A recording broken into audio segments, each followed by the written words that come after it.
How's everybody doing? It's your boy Clint from the Die Hard MMA podcast. This video is brought to you by odds.com. This is the week total madness for UFC 252, and I meant this week's, not that this is a week video. So please hit that like button. Make sure you subscribe here to Odds HQ. We've got the best MMA content on the net coming to you. Let's make some cash. We're going to go over the totals, over and under 1.5, 2.5 rounds, etc. for UFC 252. And let's dig straight on into it. Kicking the night off, we've got the big boys. Christopher Dock is taking on Parker Porter. I almost said Parker Porker. We've got the total here set at 1.5. There is no juice, folks. -110 over and under. This is a straight coin flip on whether or not this thing goes the distance. From what I've seen, both of these guys are pretty high caliber power punchers. Both of them also have some serious chinks in their armor, and I would suggest staying away from this fight completely. If I had to pick, you're gonna force me, Clint, you gotta make a selection, over or under. I'm going to say under. I'm going to have to say under simply because these are some big sloppy boys. We know that Dawkins has some heat in his hands. We know he's got some power. Porter can get on top of you, and he is a heavy man. If he gets on top of you, his ground and pound is solid, and we've seen Dawkins in that position get put away before. So again, that's only if I had to make a bet here, which thankfully we don't. Our advantage as sports bettors is that we don't have to bet on every single fight. So I would just suggest kicking back with some Fireball and popcorn. Give yourself a pass on this one.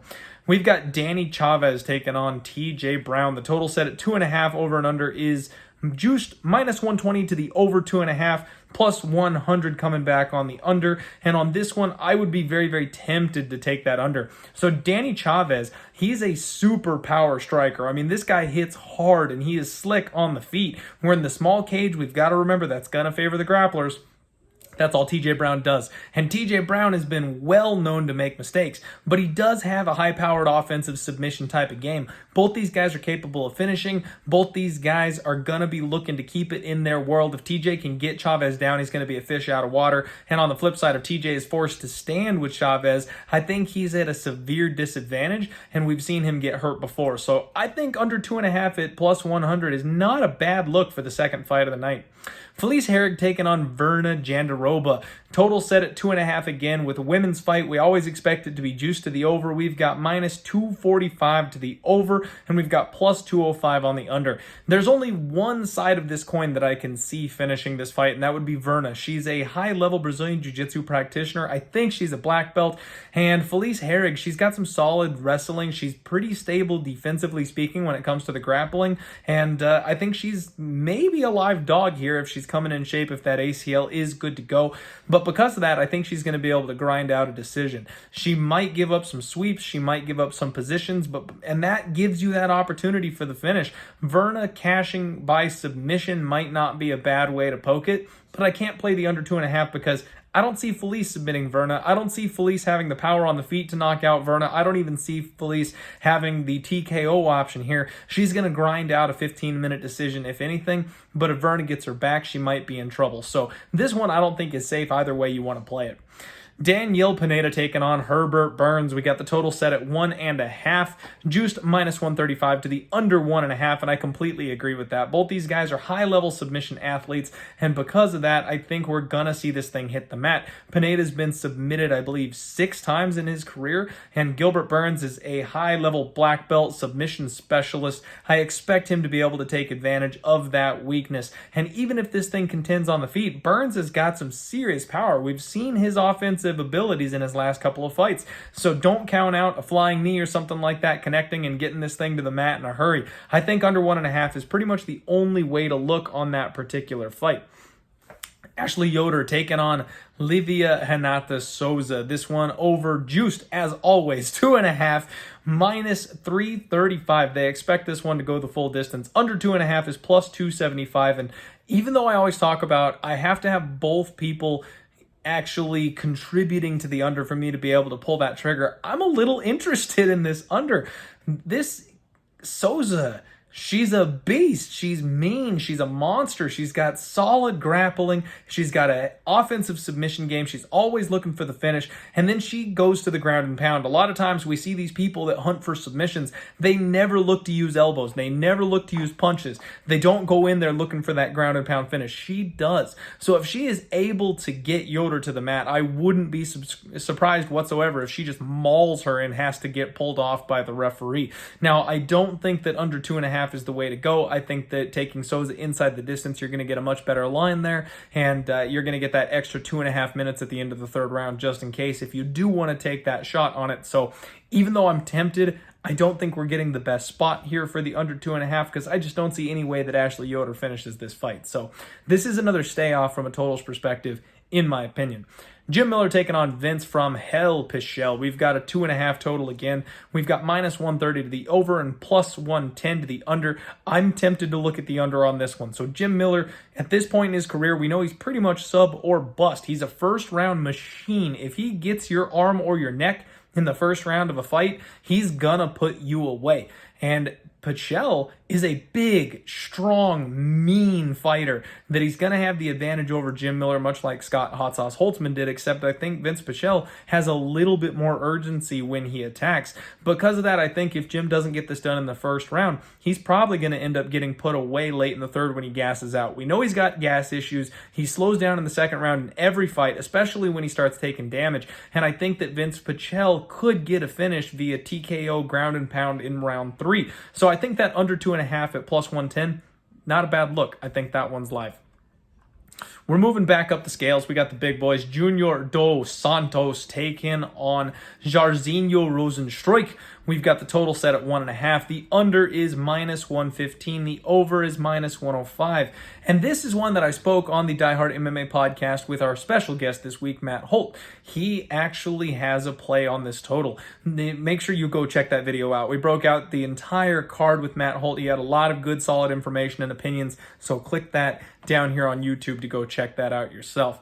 I would be extremely tempted to play the over on this one. I know a lot of people may find that strange. We've got power strikers in both Junior Dos Santos and Jairzinho Rozenstruik, and Rozenstruik's got maybe the second most power in the heavyweight division. Junior Dos Santos has a Brazilian Jiu-Jitsu black belt. He's dangerous on the mat as well. But what we saw recently was Alistair Overeem decided to go to the grappling and really just exposed Jairzinho on the mat. And because of that, I think Jairzinho is going to be big enough, strong enough. He'll be able to keep himself relatively safe, but I think Junior has a path to victory to just kind of grind on him, and even if he does have the opportunity for a finish, it might come a little bit late. So I think this one may actually squeak over that 1.5. Not to mention both these guys are going to respect each other's power. I don't expect either of them to come out guns blazing. Both of them are coming off of knockout losses. Usually we see people be a little bit more tentative, and because we're in the small cage, I think we're going to see some grappling. If these guys lay on each other pinned up against the cage, somebody gets put on their back, that kind of situation, we could watch those minutes tick by. I am personally not even looking close to the under 1.5 on this one. I would be leaning over 1.5. Marlon Chito Vera taking on Sugar Sean O'Malley. The total here is 2.5, and this is another one that really entices me here. We've got the over 2.5 set at minus 135. They're expecting this one to go to the distance. The under 2.5 is plus 115, and so far all we've seen from Sugar Sean O'Malley is first round finishes. Spectacular action from this kid, and I don't think that that's going to change. That's what he does. And I know that Marlon Vera, on the flip side of this thing, if he manages to get his arms around Sugar Sean O'Malley, if he gets this thing to the floor, he is a much better submission artist than Sugar Sean O'Malley is. So if this thing goes to the mat, Vera can finish. If this thing stays on the feet, both men can finish, and I think Sean O'Malley stands a very good chance of finishing. I know Vera has been super durable his entire career. I know he hasn't been finished yet, but he's fighting a different caliber striker this time. I wouldn't want to risk playing the juice on the over 2.5. I'd be very tempted to play the under 2.5 because we definitely have two combatants that can both add to that under cashing at plus 115. That takes us to the main event. We've got Stipe Miocic, the current champion, taking on Daniel DC Cormier, and they've got the total for this 5-round event set at 2.5. And this is extremely interesting to me. So we've seen an early finish in this matchup before, and then we saw a late finish in the rematch. Now here we come with the third fight, and all we've heard Daniel Cormier talk about is, I'm going to wrestle. I'm going to wrestle. I'm going to wrestle. We're in the small cage. He's got that advantage. He's got that option, that opportunity. And I fully expect him to try to go to that. So because of that, the only way I can look in this fight is actually the over. I don't really think that we're going to see an early finish in this one. I think DC, he's made sure that he is extra prepared. He's working hard on his cardio, on his grappling. He wants to have the gas that wasn't there in the last fight. And because of that, I think he's going to really be able to go a little bit longer on this one. Stipe looks in excellent shape himself, but we saw him turn the tables on DC once he started to slow down and gas out a little bit later. I fully expect that to be the same story here. So as much as I don't like to lay the juice, minus 145 on the over 2.5, that's the only way I could look. It's kind of scary because at heavyweight, these guys banging. It absolutely could go under. Somebody could get put away early.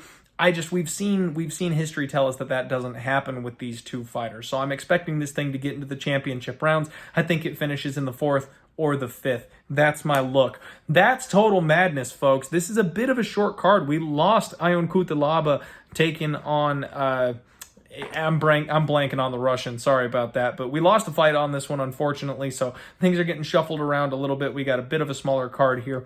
Going on a quick recap, I'd be tempted on Brown Chavez under 2.5. I would be tempted on Pineda Burns under 1.5. I would be tempted on Jim Miller versus Vince Piscell under 2.5 at plus 110. And then, oh, you know what? We skipped John Dodson taking on Morav Dwash. I knew it felt like it went super fast. Sorry about that. On this one, there's not a lot to talk about, so it's kind of okay we missed it. Over 2.5 is juiced to minus 335, and I can't dispute that. John Dodson is not knocking out Morav Dwash, and Dwash only wins by decision. So that one's going over, and it's juiced minus 335 to the over. It's unplayable. Junior Dos Santos, Jairzinho Rosenstruck. I lean over 1.5 on that one. Vera and O'Malley going under 2.5 at plus 115, and then Miocic Cormier going over 2.5 at minus 145. Those are the looks, folks. At this point, I don't have any official bets on any of these totals. I'm going to keep looking at them. Give me a follow at Diehard MMA Podcast over on Twitter, and I will let you know if I end up moving in on any one of these, because a couple of them are a little enticing. Thank you very much. You have a great rest of your week. We'll see you Saturday. Good luck on all your action. Let's roll.